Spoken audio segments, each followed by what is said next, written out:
Good morning friends, नमस्कार दोस्तों। Morning booster के इस 7 डे में आप सभी का बहुत बहुत स्वागत है।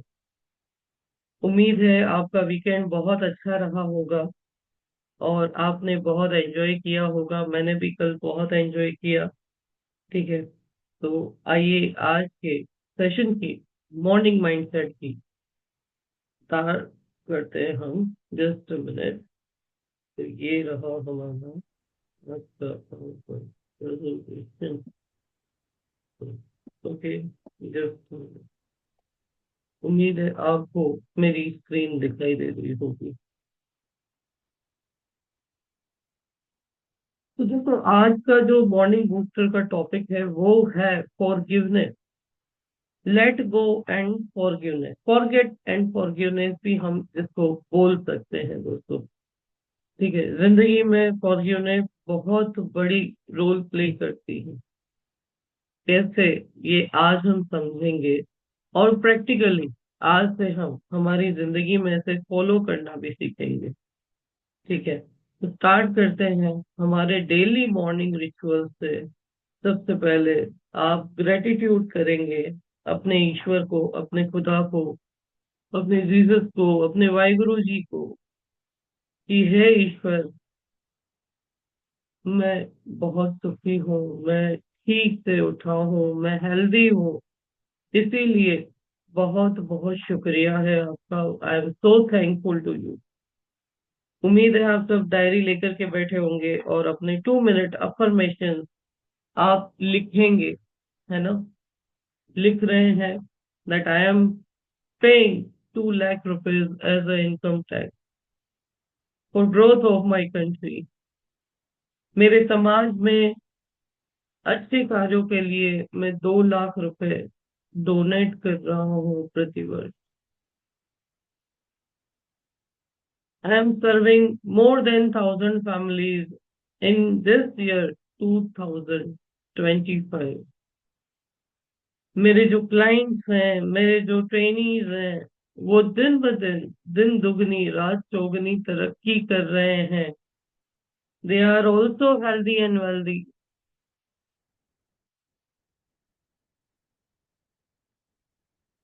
मेरे सारे सपने अच्छे से पूर्ण हो रहे हैं।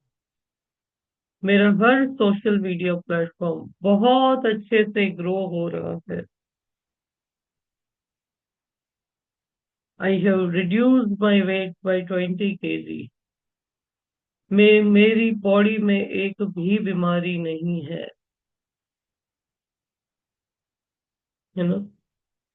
उम्मीद है आपने अपने सारे अफर्मेशन लिखे होंगे और आगे बढ़ते हैं सेशन।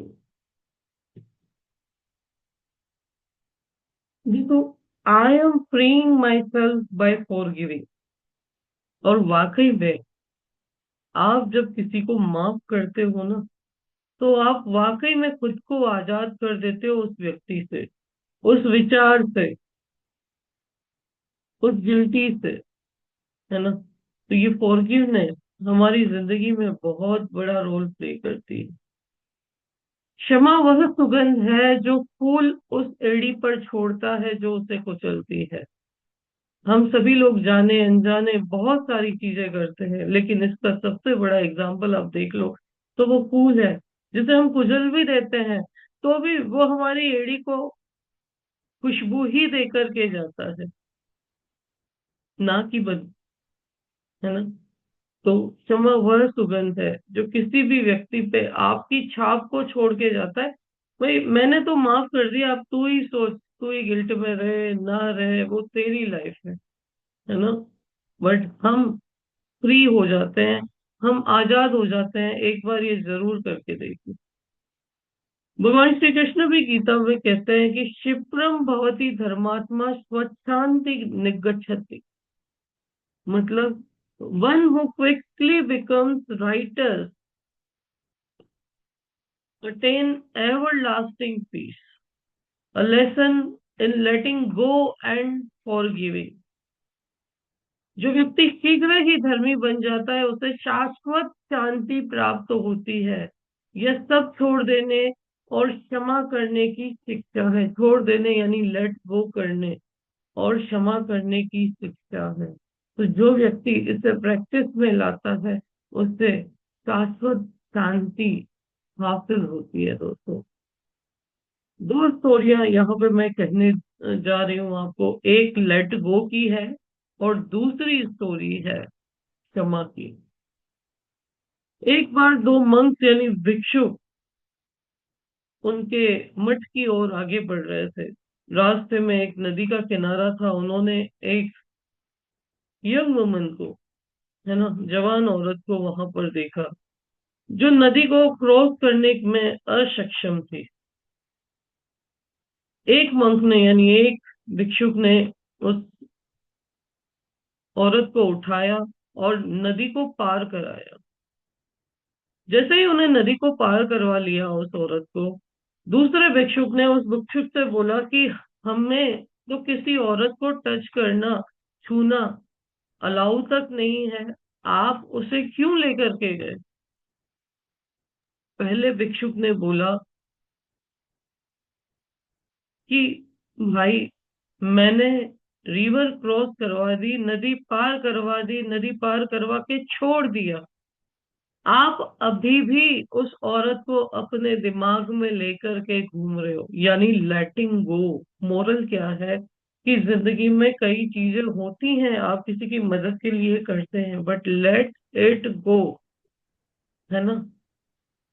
उसने अपने धर्म का पालन किया, अब इसका मतलब ये थोड़ी है कि उसने ह्यूमैनिटी छोड़ दी। हम्म। तो इसको बोलते हैं लेट गो। चीजें पकड़ो और छोड़ो, पकड़ो और छोड़ो। ये भी एक प्रैक्टिस है। फिर से अपने धर्म में आ जाओ। अब इसका मतलब ये नहीं कि आप गलत कार्यों में इसको यूज करो। आपकी कार्य की इंटेंशन सही होनी चाहिए, वो पवित्रता आपके अंदर होनी चाहिए। एक और रियल लाइफ स्टोरी। जनवरी 1995 में 20 साल के एक लड़के तारिक खमीसा तारिक खमीसा की एक गैंग रोबरी में सैन डिएगो में मृत्यु हो गई थी, यानी कत्ल हुआ था उनका। उनके फादर जो अजीम खमीसा थे, वो बहुत ही दुखी थे और उनको एक बहुत बड़ा लॉस हुआ था। लेकिन उन्होंने वो रास्ता चुना जो लगभग कोई नहीं चुनता है। उन्होंने उसके जो किलर थे उसको माफ कर दिया, जिसका नाम टोनी हिक्स था। टोनी हिक्स 14 साल के ही थे उस समय, जिस समय ये हादसा हुआ था, तारिक खमीसा की मृत्यु हुई थी, है ना। लेकिन उनके पिता ने उसे माफ करने की राह को चुना। अब यहाँ पे गुस्सा होने या बदला लेने की जगह अजीम ने एक फाउंडेशन, तारिक खमीसा फाउंडेशन की स्थापना की, जहां पे वो यूथ को गाइड करने लगे नॉन वायलेंस के लिए, अहिंसा के लिए, है ना। और जो यूथ है जो ज्यादा भड़क जाती है या गलत गलत काम करती है, तो उन्हें टोनी से भी अपनी रिलेशनशिप अच्छे से डेवलप की। जब टोनी जेल से आजाद हुए तो उनसे भी अपनी रिलेशनशिप अच्छे से डेवलप की और टोनी ने भी इस फाउंडेशन को ज्वाइन कर लिया। बाद में इनके रिलेशन बहुत अच्छे हो गए। क्यों अच्छे हुए? क्योंकि यहाँ पे माफी थी, है ना। तो this act of mercy born from intense pain. इंसान को दुख तो हुआ, लेकिन फिर भी अजीम ने उस दुख को एक अलग चीज में कन्वर्ट किया। उन्होंने ऐसी फाउंडेशन क्रिएट की गई जहां पे ऐसे यंगस्टर्स को प्रॉपरली गाइड किया जाए और उनकी लाइफ में पॉजिटिव चेंज लाया जाए, ताकि किसी और का बच्चा खोने की बारी ना आए, है ना। तो कहानी से क्या सीख मिलती है कि जब भी आप किसी की गलती देखते हैं तो उसे माफ करने की कोशिश करें। और ऐसा नहीं है, माफ करना यानी ये नहीं होता कि गलत चीजों को बढ़ावा होना, वो मुझसे भी आएंगे। बस माफ करना ये होता है कि अपने आप को फ्री कर देना और अपनी एनर्जीज को अच्छी जगह पे यूज करना। तो ये फॉरगिवनेस क्यों मैटर करती है हमारी लाइफ में? क्योंकि समाज जो है ये दूसरे पर्सन के बारे में है ही नहीं, ये हमें आजाद करने के बारे में। It is about setting your self free. अगर हम गुस्सा, बदले की भावना हमारे दिमाग में लेकर के चलेंगे, तो ये हम रोज अपनी बॉडी को, दिमाग को क्या दे रहे हैं? जहर दे रहे हैं, पॉइजन दे रहे हैं कि दूसरा पर्सन सफर करे, है ना? कुछ भी गलती हो गई, कुछ भी गलत हो गया, सामने वाले को कर्ज कर दिया, भुगतेगा तो पता चलेगा। अरे भाई, ऐसे शब्द भी क्यों बोलते हो? हर इंसान का अपना प्रारब्ध है। तुम्हें अगर कुछ नुकसान हुआ तो वो तुम्हारा प्रारब्ध था। वो तो सिर्फ एक जरिया था। वो तो सिर्फ एक जरिया था। लेकिन हम गुस्सा कर करके क्या करते हैं? हमारी मेंटल पीस, हमारे इमोशंस, सबकी आजादी छीन लेते हैं और फिर बीमारियों को न्योता देते हैं। फॉरगिवनेस क्या नहीं है? फॉरगिवनेस ये नहीं है कि आप भूल गए। फॉरगिवनेस ये नहीं है कि आप किसी का गलत बिहेवियर बर्दाश्त कर रहे हो या उसे बढ़ावा दे रहे हो। फॉरगिवनेस ये नहीं है कि सामने वाला जो कर रहा है सही कर रहा है। अब इसमें भी मैंने आपको बोला था कि आपको अलर्ट रहना है। नेक्स्ट टाइम आपको अलर्ट रहना है कि इस पर्सन से ये चीज हो सकती है। तो आप डिस्टेंस बना ले। क्या कर ले? डिस्टेंस कर ले, लेकिन उसे माफ भी कर दे। अब इसमें भी प्रैक्टिस चाहिए। ये चीजें ऐसे नहीं होती।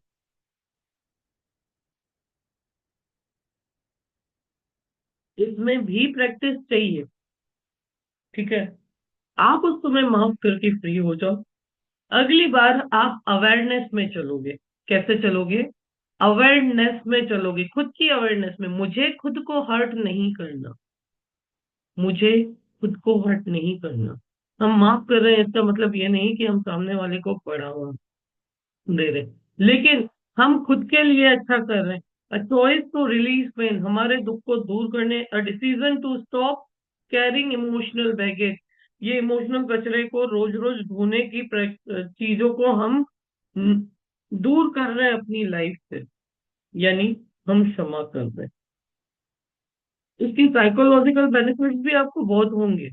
जैसे आपकी स्ट्रेस और एंजाइटी दूर होगी, आपका ब्लड प्रेशर कम होगा या नॉर्मल होगा, आपकी नींद और रिलेशनशिप इंप्रूव होंगी, आपकी मेंटल क्लैरिटी को भी ये बूस्ट करेगा।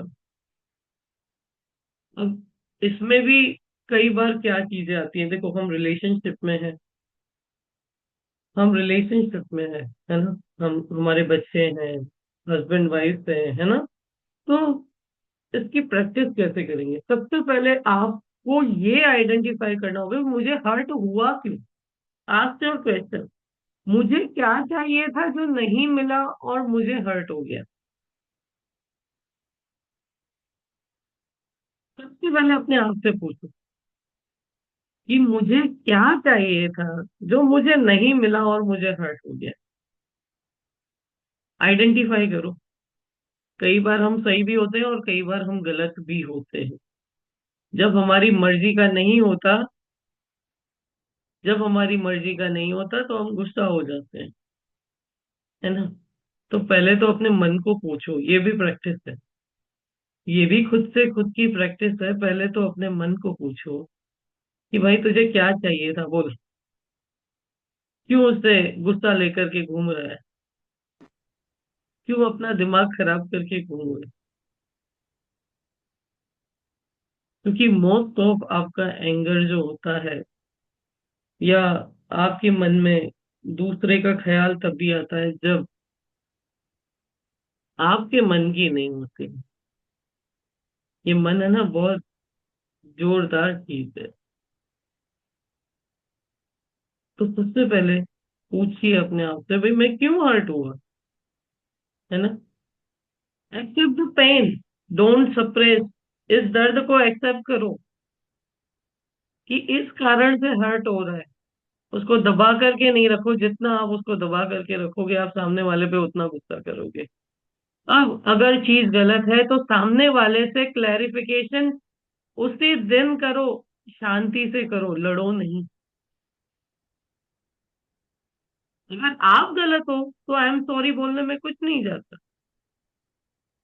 और सामने वाला गलत लगता है आपको तो क्लैरिफाई कर दो ना, भाई ये चीजें ऐसी हुई, इसके पीछे क्या। क्योंकि कभी कभी देखो, आप पिक्चर को एक और से देखते हो, you are seeing the picture from one side. हो सकता है दूसरे साइड की पिक्चर अलग हो, अगर कोई लेट पहुंच रहा है हो सकता है बीच में कोई हादसा हो गया हो। हम्म? अगर कोई किसी के साथ बैठा था हो सकता है वो कि उसकी कोई मदद कर रहा था। मिसअंडरस्टैंडिंग लाइफ को बहुत बुरी जगह पे लेके जाती है। तो बात करो, अपने दिमाग में उसको गोल गोल गोल गोल गोल गोल घुमाते रहते हो और खुद की प्रोडक्टिविटी नष्ट करते रहते हो खुद ही। तो क्लियर रहो, आपको जो चाहिए, देखो आपको अपनी इच्छा क्लैरिफाई करनी आनी चाहिए, मेरी तो ये इच्छा है, आपको जैसे ठीक लगे, है ना। तो हर किसी का पर्सपेक्टिव अलग अलग होता है, तो क्लैरिफाई करो, है ना। उसके बाद अगर ऐसा लगता है गलती है तो माफ करने की इंटेंसिटी सबसे पहले रखो, ठीक है। Release and affirm your healing, release कर दो, अपनी हीलिंग को अफर्म करो।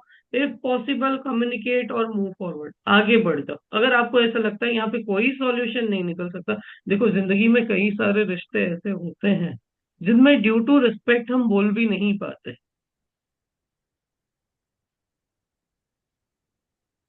लेकिन इसका मतलब नहीं कि सामने वाला व्यक्ति सही ही है। एक डिस्टेंस बना लो कि I have to perform my duty and let it गो।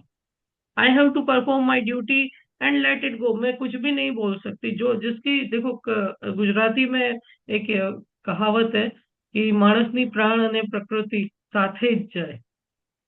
तो એવામાં આપણે કઈ નથી કરી શકતા, हम कुछ भी नहीं कर सकते। Just do your duty, make a distance in every relationship and move forward. आप पूरे दिन वही कचरा दिमाग में लेकर के चलते रहेंगे तो आप अपने वर्क पे कंसंट्रेट कैसे करेंगे।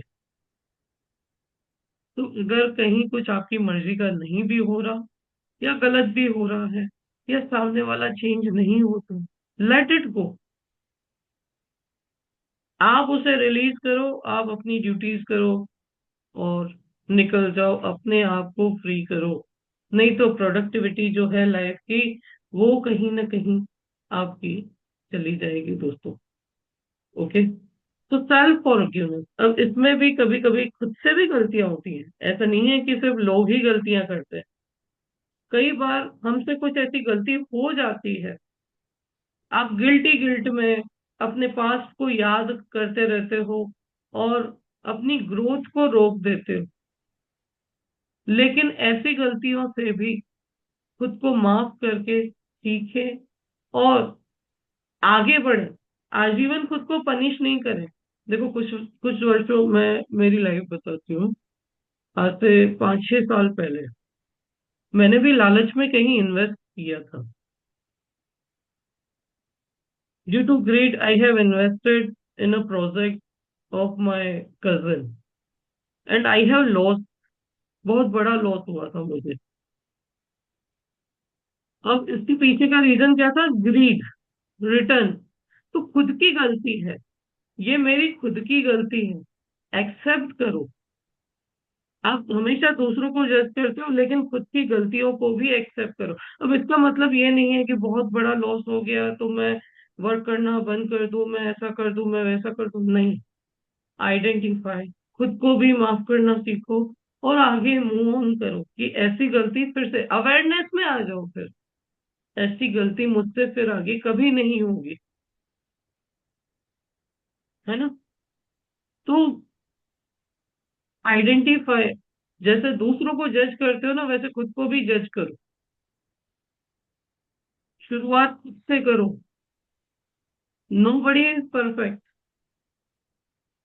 तो वहां से आपके दिमाग में, आपके मन में ये चेंजेस आना शुरू होंगे, भाई मुझसे भी तो होती है ना गलतियां, I am also not perfect, तो दूसरे से नहीं हो सकती। और वहीं से आपकी ये माफ करने की जो क्वालिटी है वो आती रहेगी और आप अपने आप को फ्री करते जाओगे। ठीक है। तो ये हमारी लाइफ में बहुत इंपॉर्टेंट है। आज की स्पिरिचुअल प्रैक्टिस क्या है कि I free my self by forgiving, I release all pain and embrace peace. 3 बार आप हमारे साथ बोलोगे कि I forgive and set you free, I am free. I I forgive forgive and set you free. and set I you am free. free. I am free. I forgive and I set am you forgive, free. I am I I free. forgive forgive and I set forgive you and and free, set set I you am you free. free. I am free. free. I I forgive set and set you you free. free, I I am am free. free. I forgive I and set forgive you and free. set I you am free, Forget free. you I and am I free. set forgive your and I free. set I am free. you forgive free. I am and free. set अब ये you बोला किसके लिए हमने? ये बोला उस हर अपने आंखें बंद करके हर उस व्यक्ति को सोच करके कि जिससे भी हम रूठे हुए हैं, जिससे भी हम नाराज हैं, उसके लिए कि भाई आज से मैंने तुम्हें माफ किया, अब तुम मुझे आजाद कर दो। आज से मैंने तुम्हें माफ किया, अब तुम मुझे आजाद कर दो। मैं आज से सिर्फ मेरी ग्रोथ पे ध्यान दूंगा। ठीक है। अवेयरनेस में चलूंगा। क्या करूंगा या क्या करूंगी? अवेयरनेस में चलूंगी।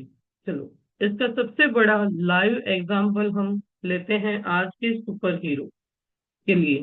ठीक है। आज के जो सुपर हीरो है फ्लाइंग जाट श्री मिक्खा सिंह है ना।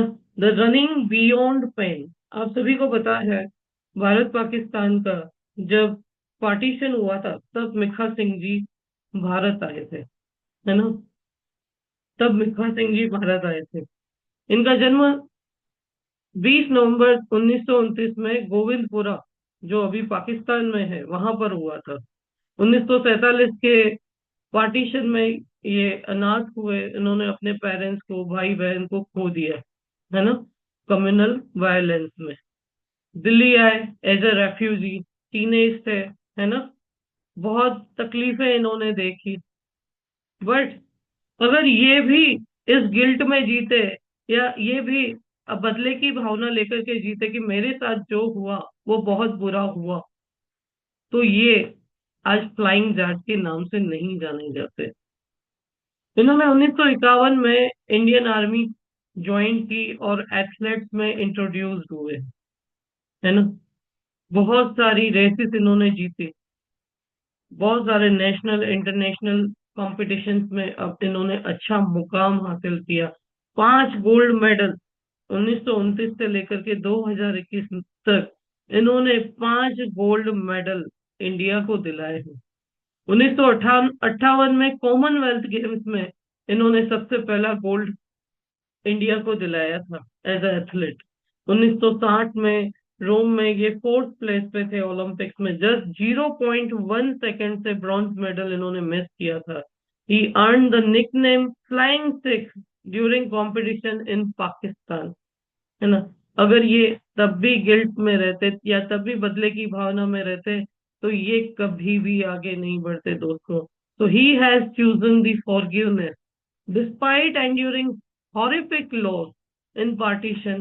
Milkha refuse to succumb the bitterness. उन्होंने अपने अंदर की कड़वाहट, पॉइजन को नहीं फैलने दिया। उसकी जगह उन्होंने क्या अफर्म किया? People aren't inherently bad, circumstances are. कभी कभी परिस्थितियां ऐसी हो जाती है कि लोग मजबूर हो जाते हैं वैसा करने के लिए। तो उन्होंने नफरत की जगह प्यार को चुना, उन्होंने बदले की जगह माफी को चुना, और उन्होंने पाकिस्तान में ही 1960 में एक जो रेस हो रही थी उसमें पार्टिसिपेट किया दोस्त। तो ये थी फ्लाइंग दैट मिखा सिंह की स्टोरी। उम्मीद है आज की कहानी से आपने बहुत कुछ सीखा होगा। यस और नो? क्या सीखा आज की कहानी से? आज के सेशन से क्या सीखा हमने? दूसरों को माफ करो और आगे बढ़ो। यस, दूसरों को माफ करो, खुद को आजाद करो। दूसरों को माफ करो, खुद को आजाद करो। खुद को बंधन में नहीं डालो, खुद सुलगते मत करो, खुद जलते मत फिरो, खुद बीमारियों को न्योता मत दो। दूसरों को आजाद करो और सॉरी, दूसरों को भी आजाद करो और खुद भी आजाद हो जाओ। ठीक है, चलिए आज का प्लान कॉम्बिनेशन देखते हैं हम। Just a minute, I am sharing my screen.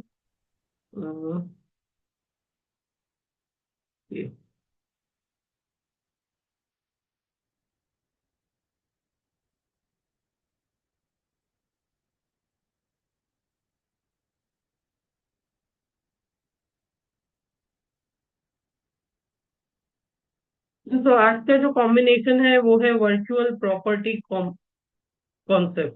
Virtual property concept, ये कॉम्बिनेशन जो है आप दे सकते हैं 25 से 55 साल की एज को।